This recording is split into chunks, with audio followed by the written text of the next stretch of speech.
집에서도 압출하고 연고 바르다가 번져서 오잖아요. 어느 상태일 때에 가장 오는 게 황금일까요? 특히나 그때 잡아주시는 게 시간이나 비용이 훨씬 덜 들어요. 여드름이 없어진 이후에 자국 치료도 정말 빨리 돼요.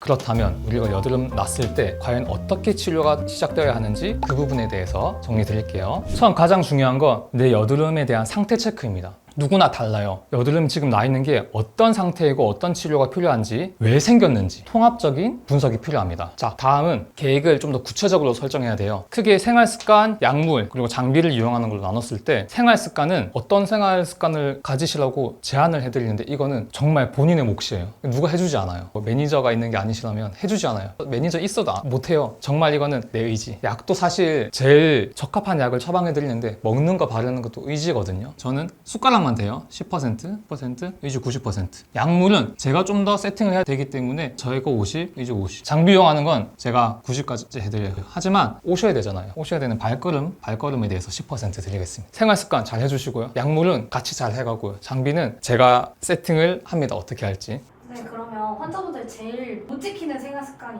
있다면 어떤 게 있어요? 술하고 늦잠. 그리고 이거는 의지로도 어쩔 수 없는 게 있어요. 스트레스. 이 스트레스는 어쩔 수 없어요. 그 동료를 없애버리든지 내가 없어지든지 둘 중에 제 얘기는 아닙니다. 네. 생활 습관에 대해서는 생활 습관 편에서 또 말씀드리겠습니다. 약물은 크게는 먹는 거, 바르는 게 있어요. 먹는 약은 먹으면 이 약이 어디 찾아서 가지 않아요. 전신에 작용하는 대신에 효과가 크고 그만큼 부작용도 좀 더 있습니다. 바르는 약은 딱 바르는 그 부위에만 작용해서 효과는 먹는 약보다는 좀 약해요. 하지만 부작용이 더 하단 장점이 있습니다. 하지만 그걸 다 같이 쓰면 좋아요. 특히 먹는 약이나 바르는 약이나 피지 조절제, 항생제 라인이 둘 다 있거든요. 먹는 약을 피지 조절제, 항생제를 같이 먹으면 안 돼요. 두 개는 같이 먹지 않도록 되어 있기 때문에 약전에 그렇게 되어 있어요. 그래서 같이 드시면 안 돼서 일단 먹는 걸 둘 다 하실 수는 없고요. 둘 중에 하나를 선택해야 되는데 이소티논 혹은 항생제가 있어요. 이소티논은 피지 분비를 억제시켜줍니다. 현저하게. 그래서 효과적이고요. 항생제는 그 나쁜 여드름균을 잡아줍니다. 단점으로는 정상적인 우리 몸의 피지샘도 억제하기 때문에 입술이 좀 마르고요. 그리고 눈도 좀 건조감이 있을 수 있어요. 항생제는 역시 정상적인 우리 몸에 있는 균을 잡기 때문에 약간 복통 그리고 설사를 할 수도 있습니다. 바르는 약은 역시 비타민 A 유도체 계열이 있고 항생제가 있어요. 비타민 A 유도체 계열은 국소적으로 피지 분비를 억제해 주시면 그 효과가 많이 크진 않고 대신에 피부층의 턴오버를 좀 빠르게 하기 때문에 필링 효과가 있어요. 바르는 항생제는 특히나 이소티논 약을 먹고 있을 때 같이 쓸 수 있기 때문에 저는 이렇게 같이 쓰는 걸 가장 선호합니다.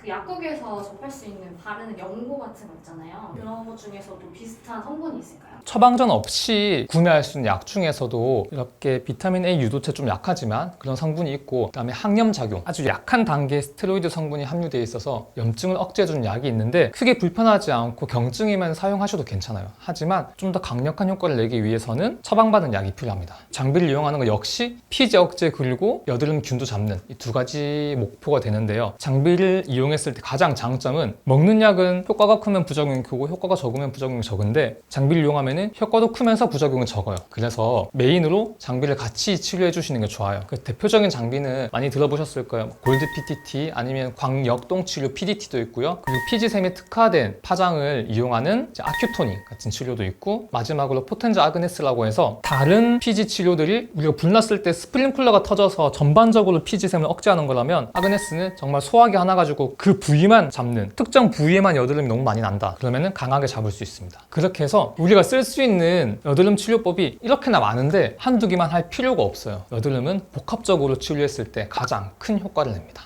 환자분들이 보통 집에서도 압출하고 연고 바르다가 번져서 오잖아요. 어느 상태일 때에 가장 오는 게 황금일까요? 여드름이 지속적으로 나던 분들은 이걸 느껴요. 뭔가 올라올 것 같다. 그때 오시는 게 제일 비용도 덜 들고 제일 흉터도 덜 남고 그 상태입니다. 제가 갔던 병원에 염증 주사만 놔주고 끝났었는데 그 염증 주사는 한 번에 끝나는 경우가 있을까요? 굉장히 많습니다. 염증 주사는 트리암시놀론이라는 스테로이드 성분으로 염증 반응을 억제시키는 건데 아까 그 여드름균이 피지샘을 공격해서 나온 물질을 반응해서 염증이 생겼어요. 근데 염증이 억제되면은 그냥 단순 면포성 그냥 피지만 조금 남아있는 상태가 돼요. 그렇기 때문에 지금 나 있는 상태도 금방 줄고 여드름이 없어진 이후에 자국 치료도 정말 빨리 돼요. 특히나 여드름이 날 것 같을 때 그때 잡아주시는 게 시간이나 비용이 훨씬 덜 들어요. 우리가 어디서 불 나는 게 발견됐을 때도 잠깐 소화기 하면 잡을 수 있는 불이 가만히 놔두면 커져요. 잠깐 났을 때는 살짝 끄고 조금만 덮고 치우면 없어지는데 크게 타면은 치울 게 너무 많아져요. 여드름은 똑같습니다. 초반에 치료 안 하면은 나중에 흉터, 자국 치료하는 게 훨씬 더 비용, 시간이 많이 들기 때문에 여드름이 생길 것 같은 느낌이 들면 빨리 병원 오셔서 염증 주사 맞으시고 필요한 약이나 치료가 있다면은 하루빨리 진행하시는 게 가장 좋습니다.